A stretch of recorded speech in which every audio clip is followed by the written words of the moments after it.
우리가 지난 시간에 레위기 26장 1절부터 17절까지 공부를 했습니다. 레위기 16장은 전체로 보면은 머릿말이 처음에 나오고 그 다음에 언약의 복에 관한 내용이 3절부터 13절에 걸쳐서 나오고 이어서 언약의 저주가 길게 나오죠. 그런 다음에 이 언약 이스라엘 배약한 언약을 저버린 이스라엘을 회복하시는 내용이 나오고 그리고 맺은 말이 나옵니다. 언약의 복은 조건이 하나 붙어 있고 그 다음에 복의 목록이 5개가 쭉 열거가 되어 있는 반면에 언약의 저주는 각 저주마다 조건이 하나씩 붙어 있어서 똑같이 5이 나오는데 우리가 지난번에 첫 번째 저주까지 공부를 했습니다. 이 첫 번째 저주는 여호와께서 언약을 배반한 이스라엘에게 저주 내리시는 사실을 원칙적으로 천명하는 그런 내용으로 보입니다. 물론 첫 번째 저주이지만은 저주의 원칙이라고 할까, 저주와 관련된 원칙적인 내용이 나옵니다. 10쪽의 두 번째 단락부터 계속 공부를 하겠습니다.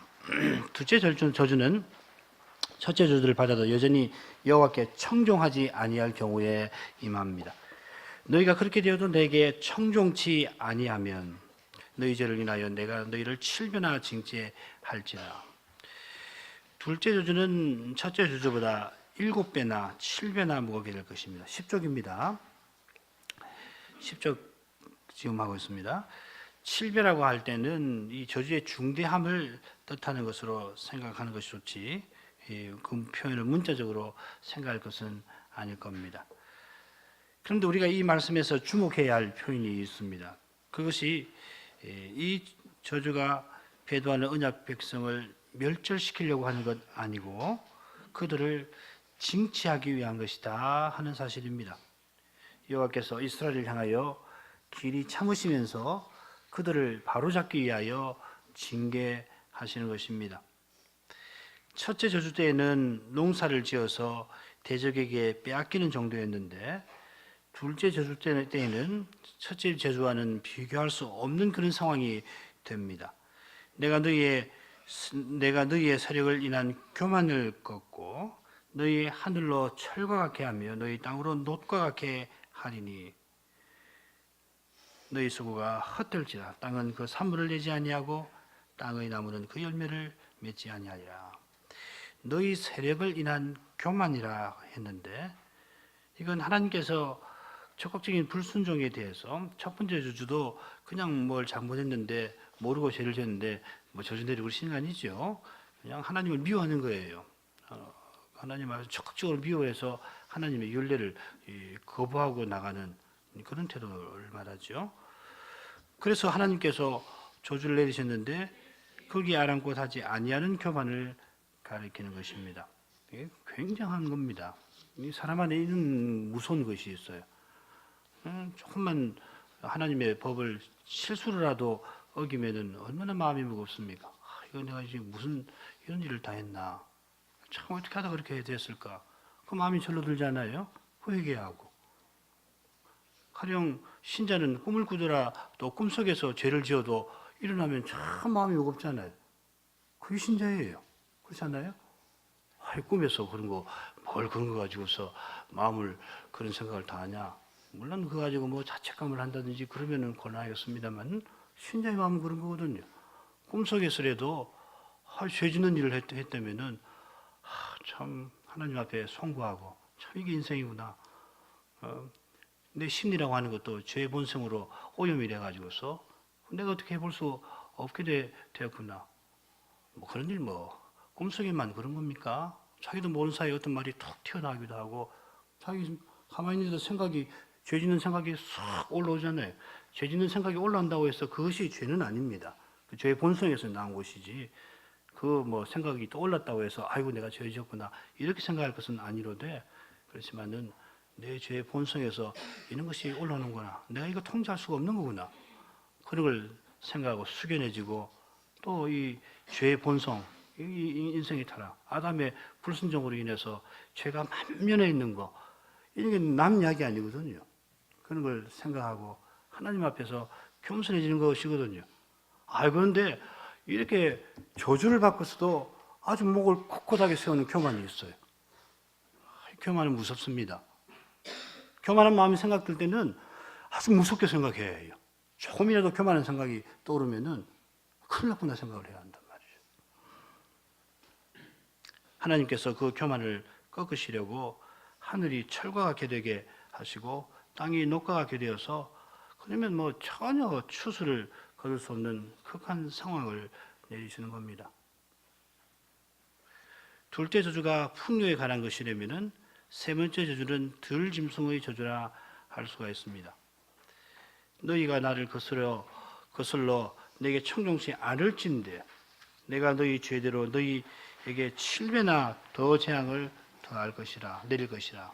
내가 들짐승을 너희 중에 보내리니 그것들이 너희 자녀를 움키고 너희 육축을 멸하며 너희 수요를 감속해 할지라. 너희 도로가 황폐하리라. 이 세 번째 저주는 이스라엘이 여호와를 거슬러 청종치 아니하는 경우에 임하게 됩니다. 그렇게 저주를 받고서 매를 맞고서도 그래도 끝까지 거슬러서 이 청종을 하지 않는 겁니다. 거슬른다는 말은 단지 불순종하는 것이 아니라 여호와를 적극적으로 거부하는 행위를 가리킵니다. 여호와께서는 이스라엘과 함께 하시려고 임마누엘 되시려고 하시는데 이스라엘은 그거 싫다 하고서 거절하는 겁니다. 그 결과 들짐승이 출몰해서 언약의 자녀를 움키고 육축을 멸해서 언약 백성의 수요가 감소하게 되는 겁니다.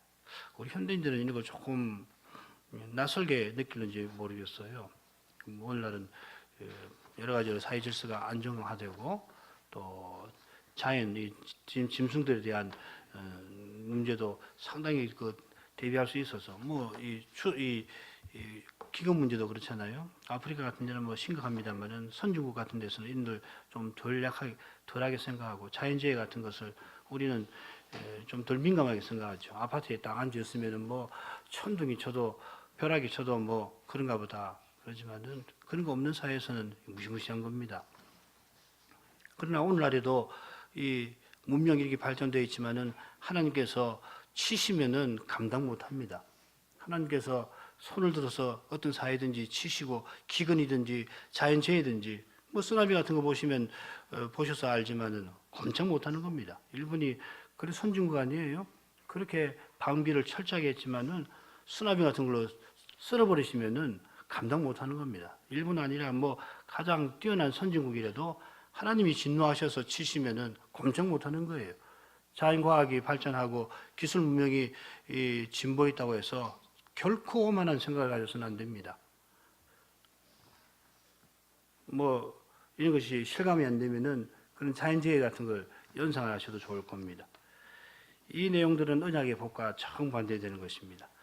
그리고 마침내 사나운 들짐승 때문에 사람들이 왕래할 수 없어서 도로가 황폐하게 됩니다. 에스겔이 이스라엘 멸망과 관련해서 예언할 때 이 점을 말씀하고 있지 않습니까? 한번 이건 읽어보죠, 같이요. 가령 사나운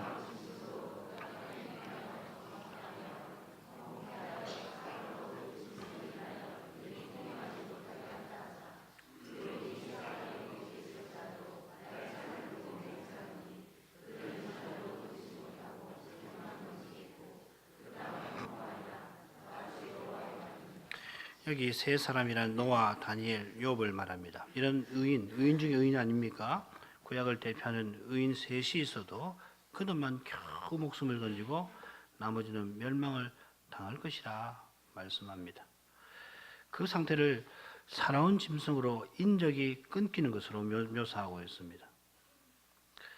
거룩하고 사랑이 가득한 사회, 그래서 기쁨이 있고 사람들이 도덕적으로 건전하고 잔치와 같은 그런 기분이 분위기가 형성되는 것 아니고 참 혼인을 한다든지 기쁜 일이 있어서 함께 모여 식사하고 노래하고 이런 거 얼마나 참 좋은 일이에요. 그런 것이 전혀 없는 거예요. 아예 거리에 사람이 나돌아다닐 수가 없게 되는 것을 말합니다. 인적이 끊기고 공포에 휩싸인 정막 상태가 되는 겁니다. 하나님의 두려운 심판 아래 있는 상태를 가리킵니다. 엘리사 시대 때 사마리아 사람들이 이런 종류의 형벌을 받은 것이 기록되어 있습니다. 선지자 엘리사를 대하는 소년들, 청년들의 태도가 여호와를 거스르는 정신을 잘 나타냈는데 곰이 나와서 42명의 청년을 찢어서 죽여버렸습니다. 이런 저주를 당하고도 돌이키지 아니할 때 네 번째 저주가 임하게 될 겁니다. 이런 일을 당하여도 너희가 내게 돌아오지 아니하고 나를 대항할진대 나하고 나도 너희에게 대항하여 너희 죄를 인하여 너희를 7배나 더 칠지라. 여호와의 징계로서 이 앞서 두려운 저주를 거듭받았는데도 돌이키지 아니하고 계속 여호와를 향하여 적대적인 태도를 취하면 어떤 이런 일이 있을 수 있을까 그런 생각 드시지요? 아마 그럼 우리 교우들은 그럴 겁니다만은 그러나 죄가 이렇게 만듭니다. 우리 안에 있는 죄도 하나님께서 은혜로 억제해 주시고 우리가 믿음으로 이 죄를 이겨 나가지 않고 방치해 두면은 우리 안에 있는 죄도 얼마든지 이렇게 할 수가 있다는 것을 기억하셔야 합니다. 여호와께서 그들을 적대적인 태도로 대하셔서 7배나 더 치실 것이라 하셨습니다. 여호와께서 이스라엘에 배약한 그 원수를 갚으실 겁니다. 즉 이스라엘이 언약을 어긴 대가로 복수하실 겁니다. 칼을 보내시고 연병을 보내시고 그들을 대적의 손에 붙이실 것이고 그들이 의지하는 양식을 끊어버리실 겁니다. 칼, 연병, 양식에 관한 내용은 에스겔 14장 예언에도 그대로 나옵니다. 에스겔은 앞서 읽은 살아온 들짐승에 관한 예언과 방금 인용한 세 가지 저주 각각이 이렇게 두려운 것이지만은 예루살렘이 멸망할 때는 이 네 가지가 한꺼번에 닥칠 거라고 이어서 밝힙니다. 마찬가지로 레기 26장에 나오는 처음 네 가지 저주는 마지막 저주가 아닙니다. 그러면서 저주의 폭이나 내용이 확대되어 갑니다. 우리가 요한계시록을 읽어보면 비슷한 장면들이 나오죠, 그죠? 마지막 저주는 이스라엘이 여전히 여호와께 청종하지 아니하고 대항할 때에 여호와께서 그들을 적국의 손에 넘겨주실 뿐만 아니라 적국이 이스라엘을 멸망시키고 그들을 자기 나라의 포로로 잡아가도록 하시는 겁니다. 마지막 저주의 맨 처음에 아들의 고기를 먹고 딸의 고기를 먹을 것이라. 아들의 살을 먹는다는 이야기죠. 죽여서 그 살을 먹는다는 이야기입니다. 참 두려운 예언이 나오는데 이건 이스라엘이 언약의 세계, 이스라엘이 추구했던 언약의 세계와는 정반대되는 상황입니다. 둘째는 이스라엘이 우상 숭배를 철저히 징치하시겠다는 겁니다. 그들이 자기 행복을 위해서 음란하게 섬기던 우상들을 그들의 적군이 와서 모두 파괴를 시켜버리는데 여호와 하나님이 적군을 통해서 친히 심판하시는 겁니다. 전에 우리가 정결법전, 성결법전 공부할 때 이스라엘이 제사장나라와 거룩한 백성의 사명을 수행할 때에 하나님께서 창조의 본의를 성취할 수 있도록 음식이나 가정이나 혼인 그리고 여호와의 거룩하심이라는 이 세 측면에서 여러 규례 내리신 것을 살핀 적이 있지 않습니까? 마지막 심판은 이 세 가지 측면에서 이스라엘이 하나님의 요구에서 천리말리 떨어진 상태에 있게 만드는 겁니다. 바꿔 말하면 하나님께서 그들과 언약을 맺으셔서 인생의 본질을 이루며 살 수 있도록 하신 데서 완전히 끊어져 버리는 겁니다.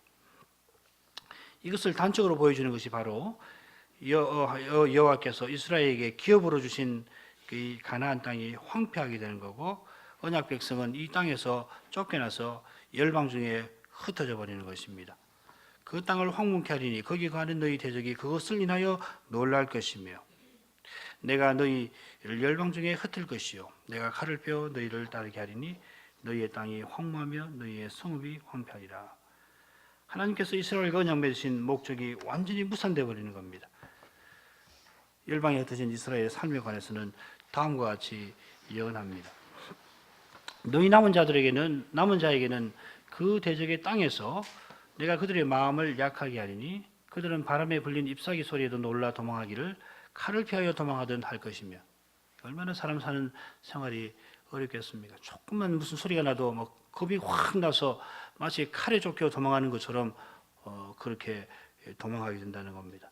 쫓는 자가 없어도 엎드러지는 겁니다. 그들은 쫓는 자가 없어도 칼 앞에 있음과 같이 서로 천답하며 넘어지고 서로 부딪혀서 그냥 넘어지는 거예요. 너희가 대적을 당할 힘이 없을 것이요 너희가 열방 중에서 망하리니 너희의 대적의 당이 너희를 삼킬 것이라.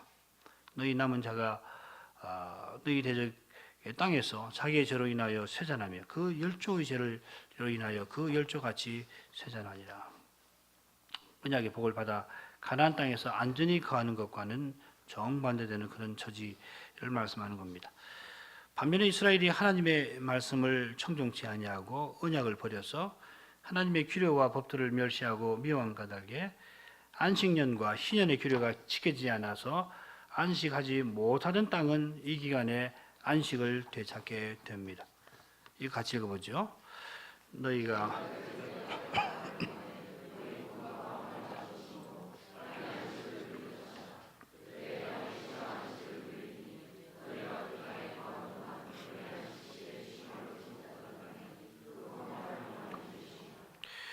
유다가 바벨론에 멸망해서 언약 백성이 유배당하고 땅이 황무해졌는데 그 기간이 정확하게 70년입니다. 이건 뭐 안 읽어도 될 겁니다.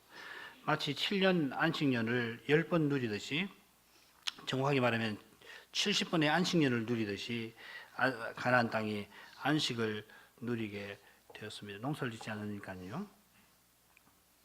전에도 몇 번 함께 생각해 봤습니다만은 레기 26장은 25장에 기록된 안식년과 희년의 규례와 관련해서 이스라엘의 국가생활과 역사에 대해서 다루고 있습니다.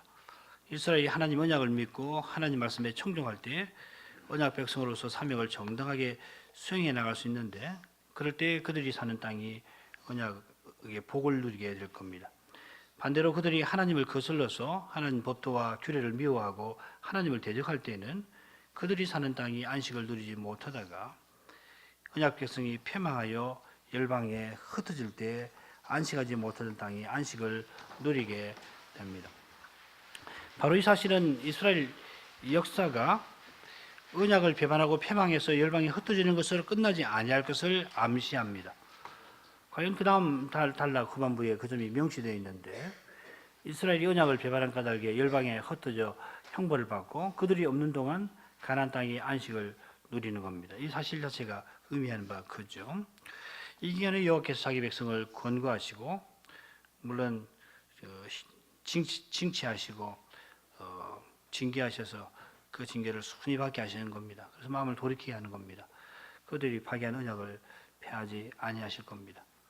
앞에서 우리가 하나님의 저주를 공부하면서 그 저주가 이스라엘을 미워서 진멸시키는 것이 아니라 그들을 징치해서 바로 잡으려 하는 것이라고 살펴봤는데 하나님께서 열방에 흩어진 이스라엘을 장차는 회복하실 것입니다.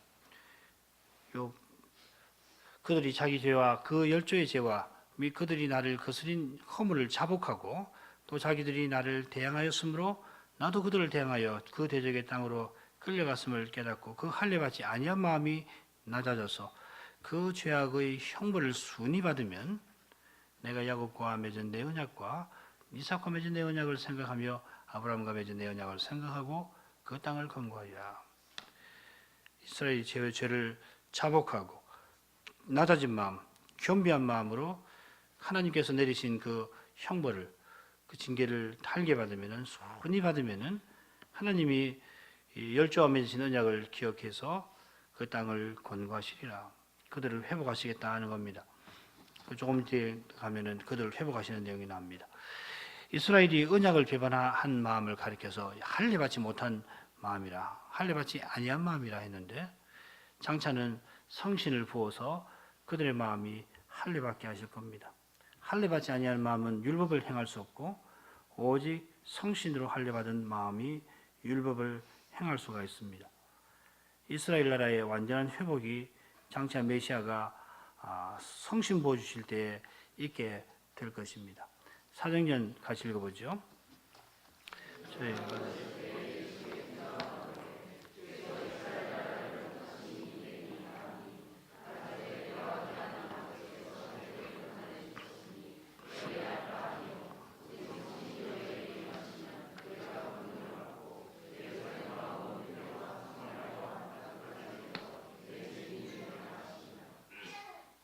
부활하신 주님이 성신을 부어주셔서 성신의 가르치심과 인도하심을 좇는 새 언약 백성이 율법의 요구를 이루므로 안식년과 희년의 본의에 해당되는 하나님 나라를 나타내고 살게 될 것을 말씀하시는 겁니다. 거룩한 교회가 서서 전진하는 모습을 가리킵니다.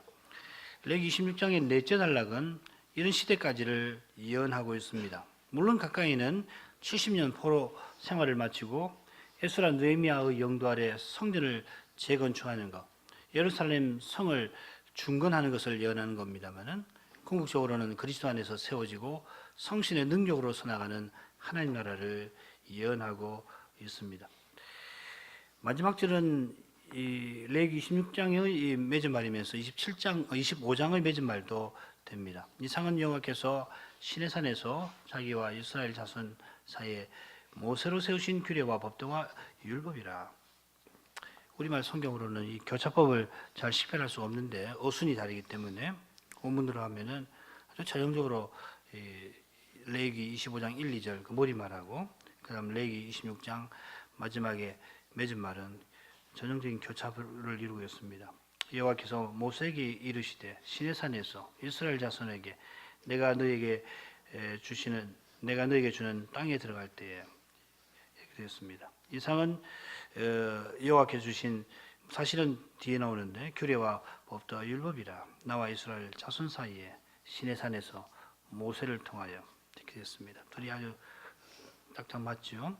그리고 머리말이 나오고 이상은에서 연결됩니다. 26장은 머리말이 없다고 말씀드렸죠. 그러니까 25장 머리말 아래 26장이 붙어 있는 그런 형식입니다. 자, 그러니까 이 말은 25장, 26장은 항상 붙여서 생각을 해야 된다 이 말이죠. 자, 그다음 내용입니다. 마지막으로 26장의 의미에 대해서 생각을 해보겠습니다. 26장에서 우리는 언약의 하나님의 신실하심과 인자하심을 잘 배울 수 있습니다. 복의 목록들은 하나의 조건 아래서 쭉 열거가 되어 있는 반면에 저주의 목록들은 각각의 경우에 조건이 별도로 붙어 있다 하는 것을 볼 수 있는데 우리는 이 사실에서 하나님이 자기 백성에게 복 주시기를 기뻐하시는 반면에 뭐 쏟아주시는 거예요. 그냥 조금 주시는 게 아니라 그냥 부어주시듯이 하는 겁니다. 반면에 자기 백성의 잘못은 길이 참으시는 겁니다. 본래대로 하자면은 5가지 저주를 뭐 한꺼번에 쏟아부어도 아무 할 말이 없습니다만은 이걸 나누어서 참으시면서 저주를 내리시는 겁니다.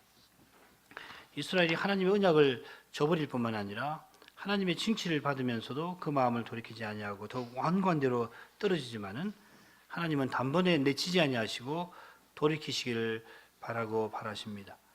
마침내 이스라엘이 돌이킬 수 없을 만큼 하나님 언약을 저버려서 원수의 손에서 멸망당하고 열방에 흩어지지 않을 수 없게 됩니다만은 그런 경우에도 하나님께서는 그들을 완전히 버리지 아니하시고 그들로 돌이키십니다. 하나님이 우리와 언약을 맺으셨다는 것은 그 참 소망스러워요. 우리 자녀들이 유아세를 받아서 언약에 약속이 있는 백성이 되었다는 것은 그게 단지 형식이 아니고 참 이런 소망스러운 내용을 갖는 것입니다. 당장에는 저 어떻게 될까 염려될지라도 하나님이 뜻없이 이 언약에 들으신 것 아니다. 이 아이에게 나와 마찬가지로 언약에 복이 약속되어 있다 하는 것을 참 믿을 수가 있어요. 하나님이 얼마나 사랑이 많으신가, 얼마나 길이 참으시는가. 멀리 볼 것 없이 우리 자신의 생애만 보더라도 금방 확인할 수 있는 거 아니에요? 하나님께서 길이 참으시고 나를 대하지 않으셨다면 지금 내가 어떻게 되었을까? 지금도 여전히 부족함이 많고 여전히 주님 앞에 서서 살필 때는 참 부끄러움이 가득하지만은 그렇지만 이만큼이라도 서서 나온 것을 볼 때에 하나님이 얼마나 나를 참으셨던가 그게 모를 수 없잖아요. 물론 이스라엘 역사를 개인에게 바로 빗대는 것은 그렇게 바로 빗대 다 이야기할 수 있는 건 아닙니다만은 얼마든지 생각을 해볼 수가 있는 겁니다. 하나님의 인자하심, 성실하심, 길이 참으심 참 한이 없습니다. 그런 데서 우리가 소망을 갖게 되는 거죠. 하나님이 길이 참으시고 하나님께서 이런 사람이라도 이런 나라도 길이 참아서 하나님 백성을 서서 나가게 하신다 하는 사실에서 언약 백성으로 삼으신 자녀들에 대해서든지 교회 안에 다른 사람들에 대해서도 얼마든지 그런 마음을 품을 수가 있겠습니다.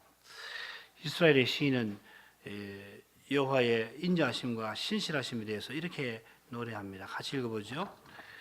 여호와여, 주의 인자하심이 하늘에 있고 주의 성실하심이 공중에 사무쳤으며. 인자하심이란 여호와께서 언약에 약속된 사랑을 베풀어 주시는 거고, 성실하심, 신실하심은 그 언약을 굳게 지키는 겁니다. 서로 그 내용이 겹치는 거니까 나누어 생각해도 좋고 붙여 생각해도 상관없습니다. 시는 그 인자하심과 신실하심이 얼마나 높고 얼마나 넓은가 나타내고자 하늘에 있고 공중에 사무쳤다 하였습니다. 진토에 있는 이 먼지 속에 붙어 있는 우리 인생이 가히 청량할 수 없을 만큼, 사람이 그 마음으로 생각하지 못할 만큼 하나님은 인자하시고 신실하시다 노래하는 겁니다.